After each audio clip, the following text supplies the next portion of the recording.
Welcome to Tainted Grail Fall of Avalon Madman no spoiler review. Review key was provided and I played the game for about 70 hours. Takes less than that to finish it, but if you want to explore everything it could take even longer because the world is full of locations to explore. I've also spent lots of time playing with builds, which increase the game time dramatically. Tainted Grail Fall of Avalon is a first-person RPG similar to The Elder Scrolls in lots of ways. It follows the story of King Arthur and the land of Avalon. Avalon is in trouble with weirdness coming back to devour the land, but that's not the only issue. After Arthur's death, land is in disarray. Camelot has gone to shit, Dal Rita tribes are preparing an assault on Camelot, menhirs are not as active as before, which drains hope and morale of the people, red priests are experimenting on people affected with the Red Plague. It's a shit show, alright, you under the round table hiding bastards. Well, that man really hates me. That much is... No, he knew me, spoke with certainty.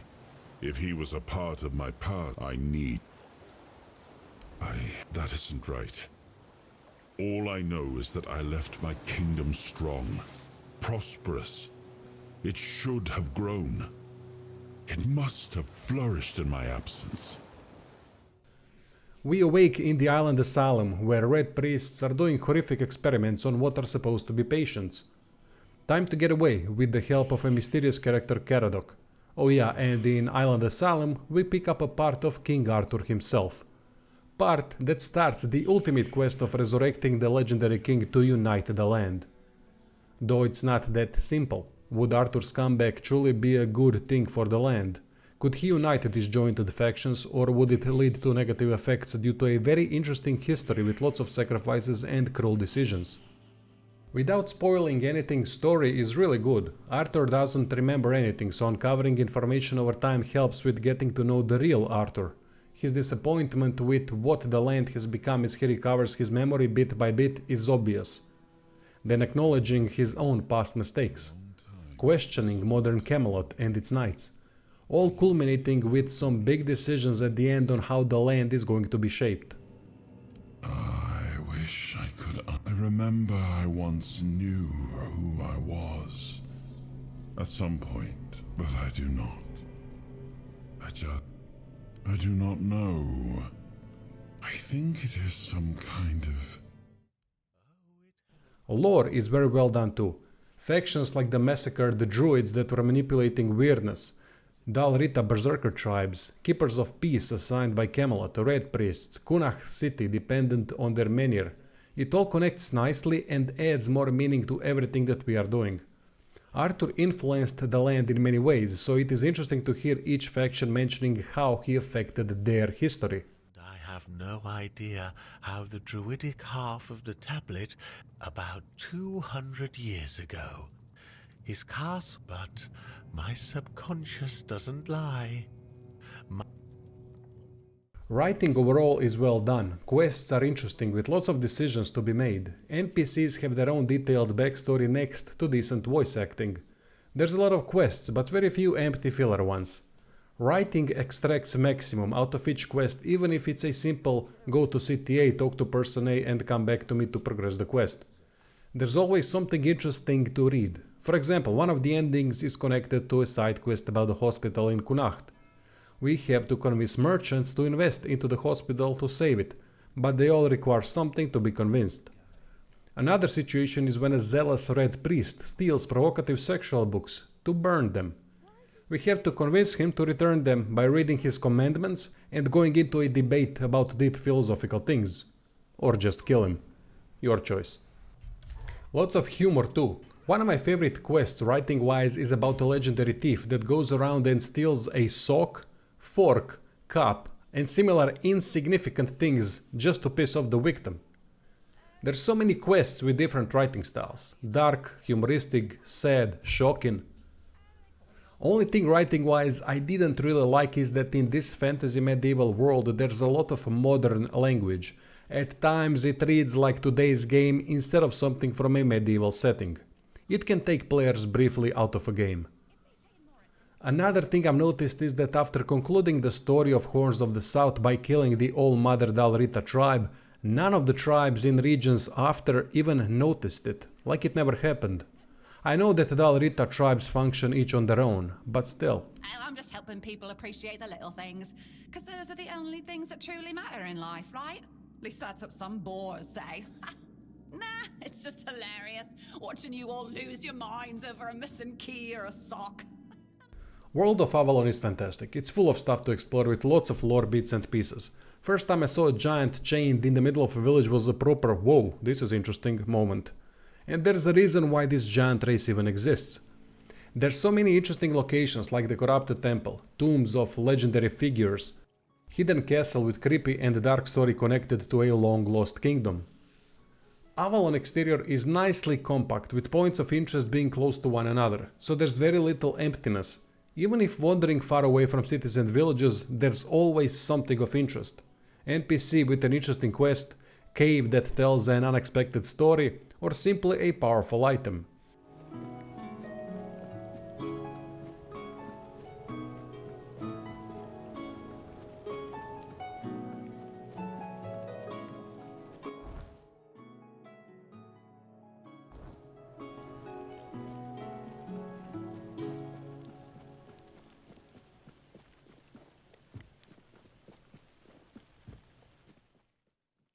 Interiors are also well done, there's no copy-paste caves. Each dungeon is of unique length with different sets of enemies and unique rewards at the end.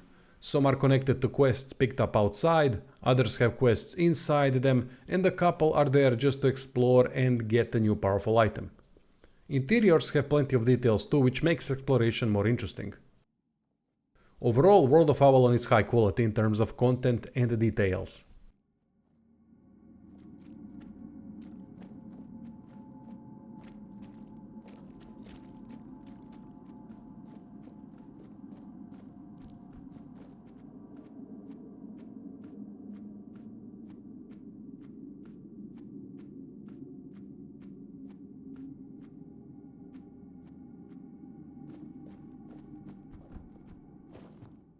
Now we get to combat gameplay. First-person RPGs like this one benefit a lot from graphical fidelity and good animations.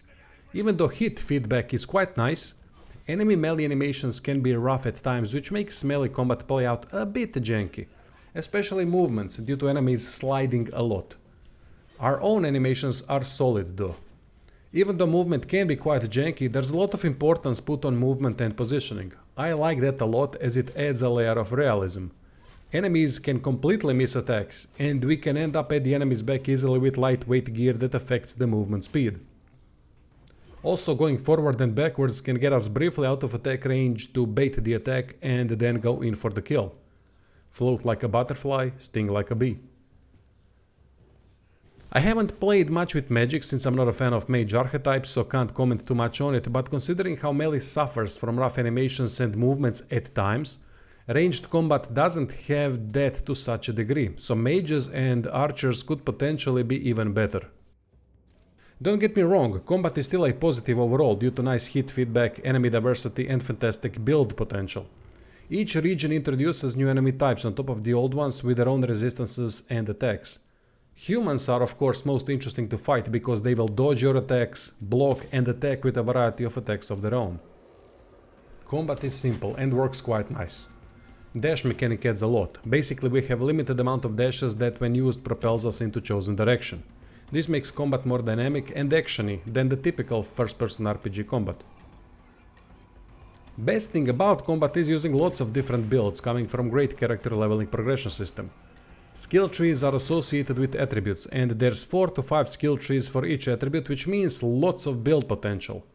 Want to be a necromancer raising skeletons all around? It's easily done. Or a nature-based summoner with wolves at your disposal. There's quite a few battle mage combinations as well. One of my favorite builds that I've played is damage over time dual bond almost immortal bastard that can poison, burn and bleed enemies with a hit or two. Afterwards, I just watch them melt. There's truly crazy combinations and it's satisfying trying it out on enemies.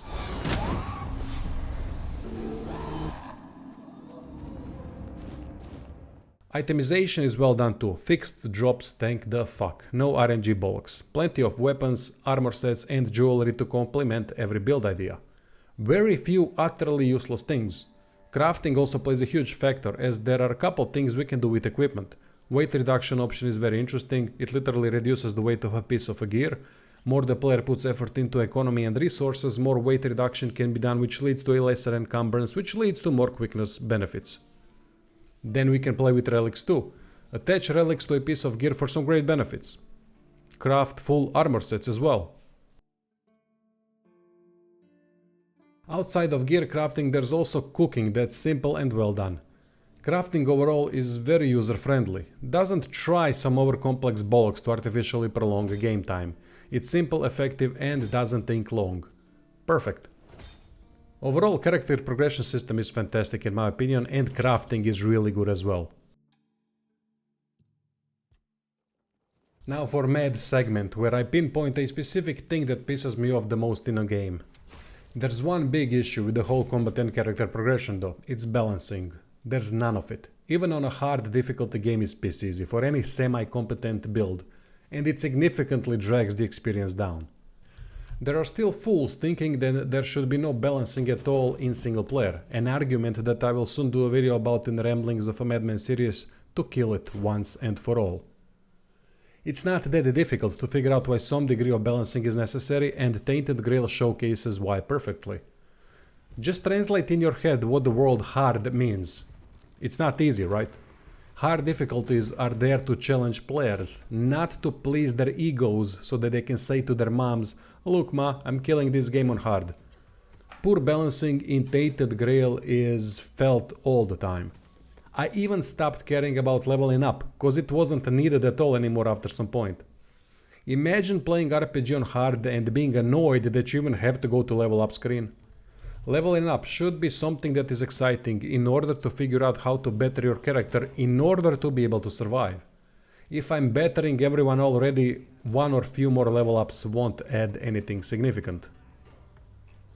Sneaking also becomes useless after 10 hours or so, not needed at all. Why waste time sneaking when I'm going to touch something out of stealth and it's going to die in a hit or two? Lack of balancing affects effectiveness of systems in a game, and Tainted Grail Fall of Avalon is a definition of how poor balancing drags the experience down.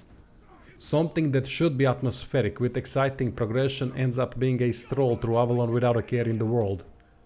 I get that some people just want to experience game story without the time to work on their characters. By working on their characters, I don't mean to grind in a way Diablo, Neo and similar games do it. Fuck that.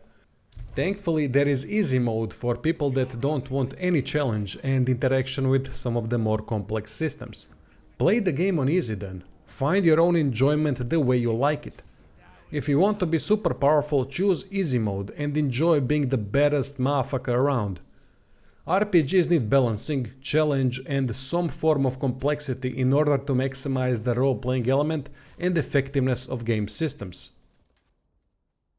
Another issue are bugs. There's quite a few of them, couple quests I couldn't finish at all. The UI when using the gamepad on PC was problematic too. Overall game needs another serious layer of polish. When it comes to audio and video, Tainted Grail Fall of Avalon clearly goes into more of an indie game category, even though the voice acting and music are quite good. Sound effects could be better, but those are not bad as well. For me, first-person games benefit the most from increased graphical fidelity and lose the most by not having good graphics. That is subjective though. Some might be bothered by it while others might not be. Tainted Grail has tons of details to compensate for the lack of graphical fidelity. Depends on what we are looking at. Worst thing are rough environmental textures with some mediocre visual effects, but Tainted Grail offsets that to a degree with a bunch of details. Texture pop-up is quite evident too. Framerate could also be better, but it's not bad. Time for the final verdict. Tainted Grail Fall of Avalon for me is a special game. For a small studio to create such first-person RPG is a rare thing. So many well thought out and well done things. I can't at this point give it a higher score than 7, which translates to a good game, due to bad balancing and bugs. However, once these things are sorted out and Tainted Grail Fall of Avalon reaches its true potential, I can see it being a 9 out of 10 game. Would need a lot though, but everything that the game needs to do in order to reach such a high score can be done over time. Patreon subscribes are merch in the description if you're interested in that sort of stuff, and thanks for watching.